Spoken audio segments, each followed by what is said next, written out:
Au début du XVIe siècle, au milieu des montagnes, naîtra un royaume tombé aujourd'hui dans l'oubli. De la vallée de la Soumam jusqu'aux oasis de Tougourt, les derniers souverains hafsides unifieront de larges territoires de ce qui deviendra des siècles plus tard l'Algérie. Autour d'une magnifique et imprenable citadelle, ils tiendront tête aux Espagnols, aux Ottomans et aux Français. Ils feront aussi briller de mille feux le génie maghrébin.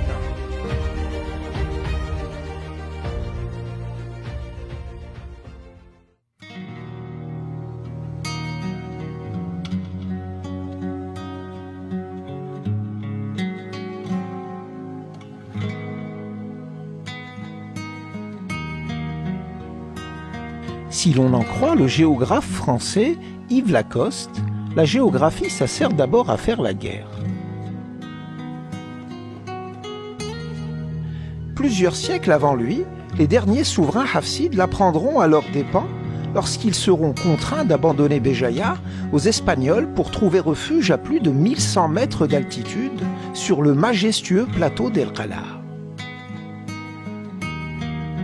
Tombés sous un déluge de feu, et profondément affaibli par la décomposition des différents royaumes du Maghreb, l'illustre cité n'avait pas grand-chose à opposer à l'ennemi, si ce n'est sa légendaire bravoure.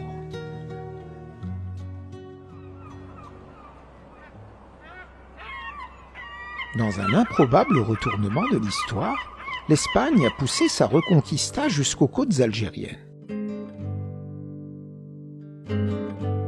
Oran, Mers-el-Kébir, Béjaïa ont constitué des proies faciles face aux canons, arquebuses et autres armures espagnoles. La supériorité technique des Ibères était tellement manifeste que toute résistance était vouée à l'échec.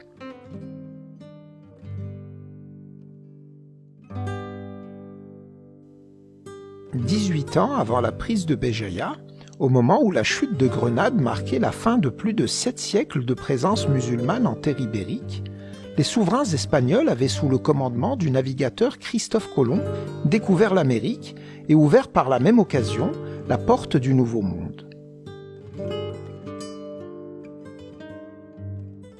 À la même période, l'Empire ottoman regardait avec beaucoup d'appétit ce Maghreb replié sur lui-même et livré aux querelles intestines. Du prestigieux empire almohade, il ne restait plus que quelques royaumes berbères aux mains des Hafsides, des Mérinides et des Abdelwadides.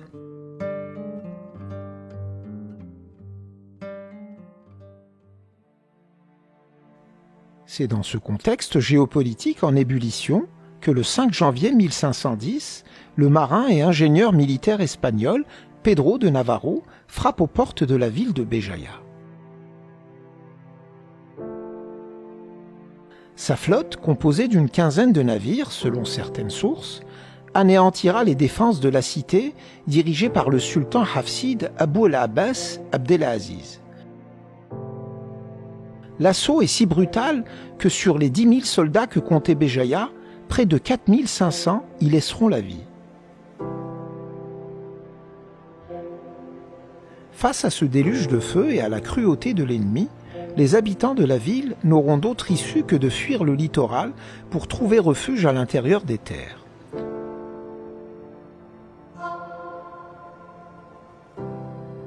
Le débarquement espagnol mettra fin à 4 siècles de rayonnement économique, culturel et spirituel.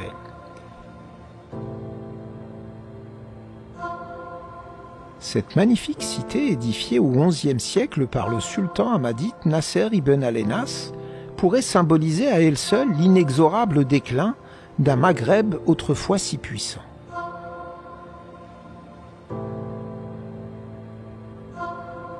Dans la débâcle, au milieu des sanglantes razzias espagnoles dans l'arrière-pays, les 2 fils du sultan ne s'avouent pourtant pas vaincus. À défaut de disposer d'un armement capable de rivaliser avec celui des envahisseurs, l'émir Abderrahman et l'émir El-Abbas opteront pour un repli stratégique. Comme il est écrit dans un document de la Société d'archéologie de Constantine, Les deux frères trouveront refuge au milieu d'un véritable chaos de montagnes, sur le plateau le plus inaccessible qu'il soit possible d'imaginer. Perché à plus de 1100 mètres d'altitude, le site qui accueillera les deux souverains et leur cour paraît inaccessible. Dans son récit de voyage à travers la Kabylie, le Français Charles Farine évoque cette route qui côtoie sans cesse la crête amincie du rocher, avec des précipices à pic, à droite et à gauche. C'est au prix de beaucoup d'efforts et de courage qu'ils ont atteint les deux pitons qui surplombent un vaste plateau délimité par des parois quasiment verticales.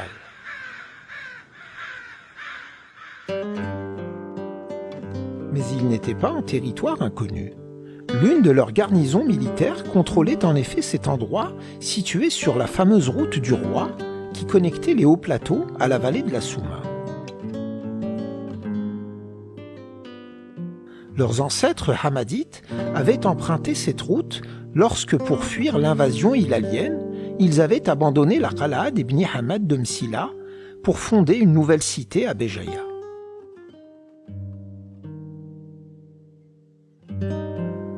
Au cœur de cette forteresse naturelle de 400 hectares, naîtra un royaume qui deviendra l'un des plus importants points d'ancrage de la nation algérienne, la Qal'a des Aït Abbas.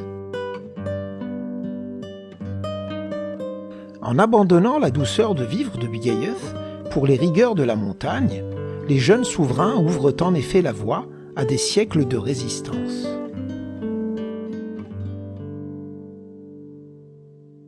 À défaut de s'imposer face à l'ennemi, il fallait impérativement maintenir à l'abri des vagues un îlot de souveraineté maghrébine.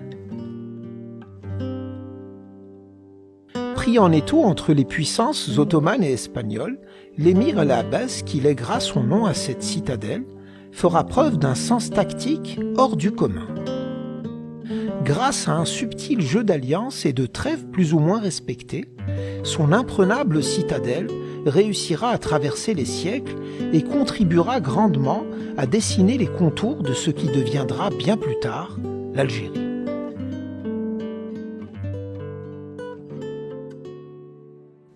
Les troupes de l'émir al-Abbas participeront notamment à l'expédition qui soustraira Tlemcen aux convoitises du roi de Fès. Le prestige acquis après ces conquêtes et la farouche résistance opposée aux Turcs lors de leurs différentes tentatives de prendre d'assaut la citadelle feront d'El Qal'a d'Aït Abbas un refuge pour tous ceux qui voudront échapper aux exactions des Espagnols et des Ottomans.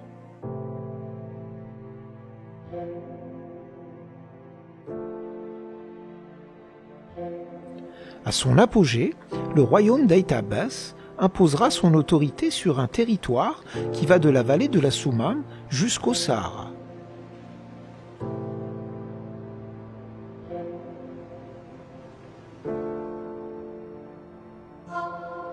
Mort en défendant son imprenable citadelle, le valeureux sultan Abdelaziz est remplacé en 1559 par son frère Ahmed. Il reçoit à cette occasion le titre d'Amoukran. Ce terme kabyle, qui évoque la grandeur et l'autorité, laisse supposer que les derniers souverains hafsides ont assez rapidement abandonné les usages de leur dynastie pour épouser les traditions démocratiques si chères aux tribus de la région.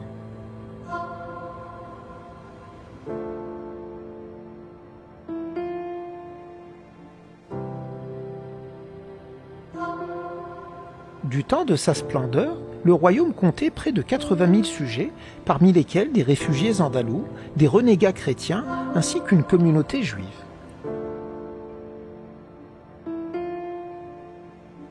Outre leur savoir-faire, ces étrangers apporteront avec eux une diversité que l'on retrouve dans l'architecture urbaine et les mœurs de ses habitants.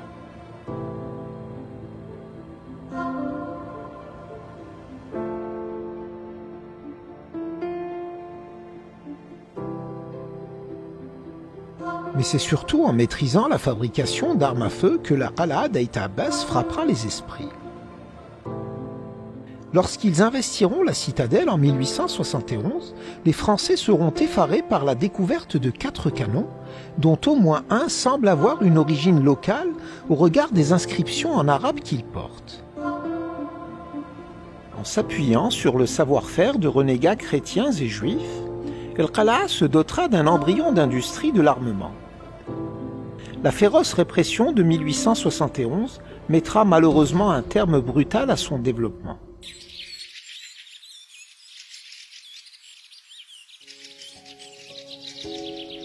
Fondé au XVIe siècle par Ahmed Amokran, Jama el-Kébir est un lieu chargé d'histoire.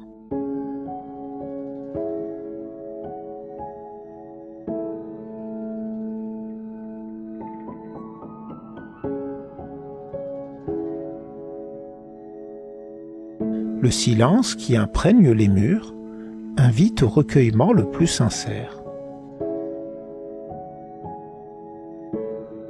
Si les restaurations qu'il a subies n'ont pas toujours respecté le cachet original, ce magnifique lieu de culte garde encore son influence mauresque.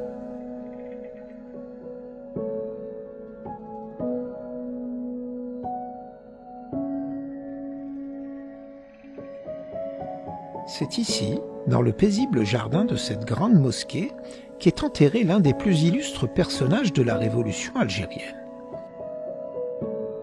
Juste à côté de ruines qui n'ont pas encore fini de livrer tous leurs secrets, repose Cheikh el-Mokrani, héros de l'insurrection de 1871.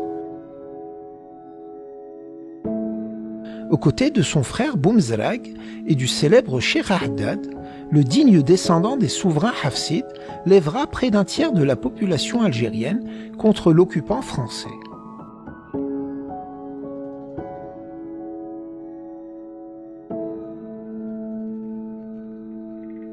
Bien qu'elle n'ait pas permis d'entrevoir la liberté, cette insurrection réprimée dans le sang posera un important jalon sur le long chemin de l'indépendance.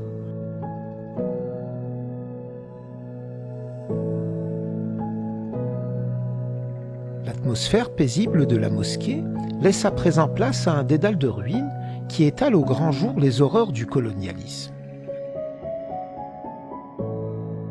La féroce répression de la révolte des Mokrani et les bombardements subis durant la guerre d'indépendance ont littéralement éventré la cité.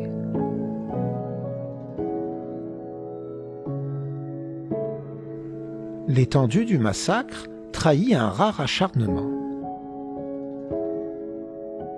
C'est comme si la puissance coloniale s'était crue capable de déraciner l'esprit de résistance de ce lieu.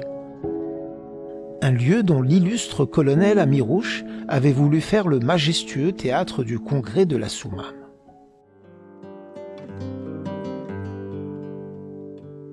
Derrière les rues étroites se cachent de jolies demeures qui offrent un contraste saisissant avec les rigueurs de la montagne.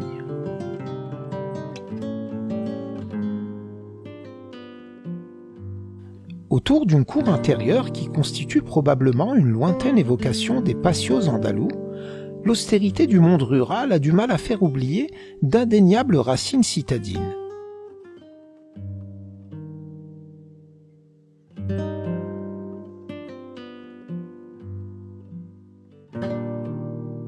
Faites de pierres blanchies à la chaux et surmontées de tuiles, certaines de ces habitations renferment de véritables œuvres d'art. Comme ce magnifique coffre qui a probablement vu passer quelques-uns des objets précieux que les habitants de la région venaient confier aux gens d'El Qal'a pendant les périodes de conflit. À l'image de ce coffre, les portes de nombreuses maisons témoignent d'un indéniable savoir-faire.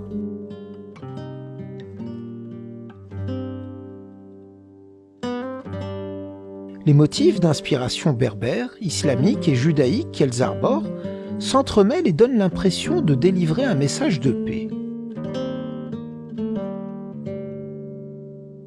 Les riches femmes, habillées avec élégance et couvertes de bijoux d'or et d'argent, dont parle Charles Farine dans son récit, devaient probablement regarder le monde extérieur à travers ces mouchards habillés.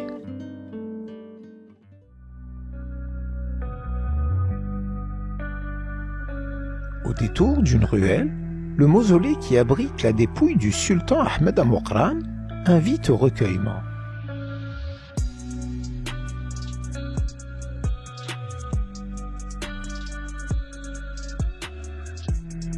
La bâtisse, érigée à la fin du XVIe siècle, est livrée à l'abandon. Ce qui devait être autrefois un magnifique jardin a été transformé en cimetière.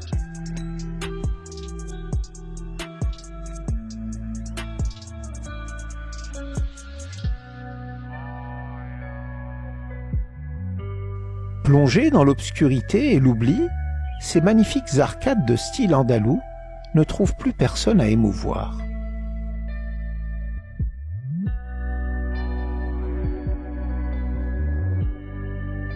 Dans un coin du monument funéraire repose le corps de celui qui a placé sous son contrôle les régions de Biskra, Bousaada, Djelfa ou encore Tougourt.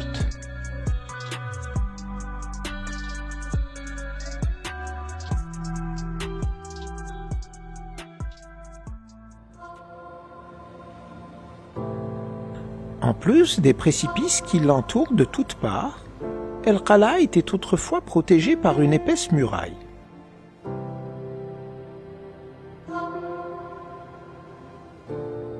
Six portes disposées en des points stratégiques permettaient de scruter les alentours.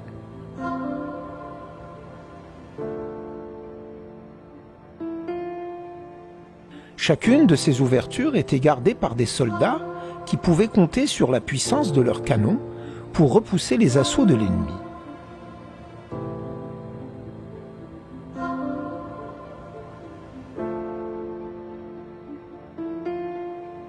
En temps de paix, ces postes de garde se transforment en immenses balcons, du haut desquels il suffit de lever le bras pour toucher le ciel.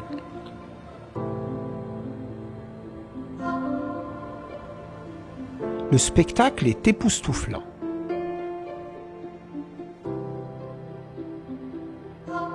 De peur de glisser vers le vide, les arbres centenaires s'agrippent aux rochers.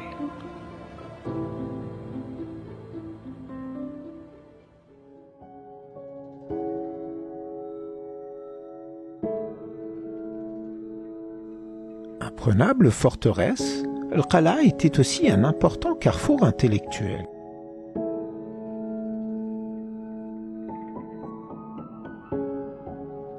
Grâce aux manuscrits du brillant savant et maître soufi, Al-Hussein al-Wartilani, on sait que la capitale du royaume d'Aït Abbas entretenait de très riches relations avec les institutions scientifiques de sa région.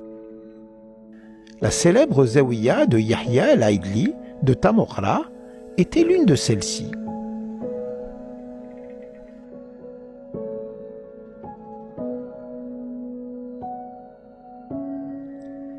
L'association des oulémas musulmans algériens d'Abdelhamid Ben Badis ne pouvait donc pas faire meilleur choix qu'El Qala pour la construction de sa première médersa en dehors de Constantine.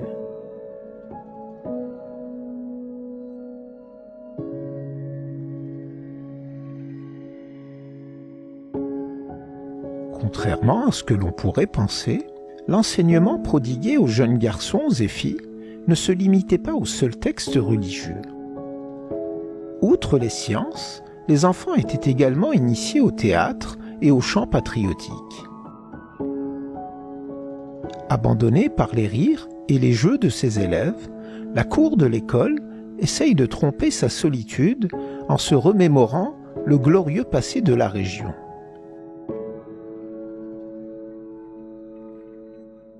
Figés par la rouille et le poids des ans, les quelques pressoirs à olives qui restent encore debout sont eux aussi tournés vers le passé.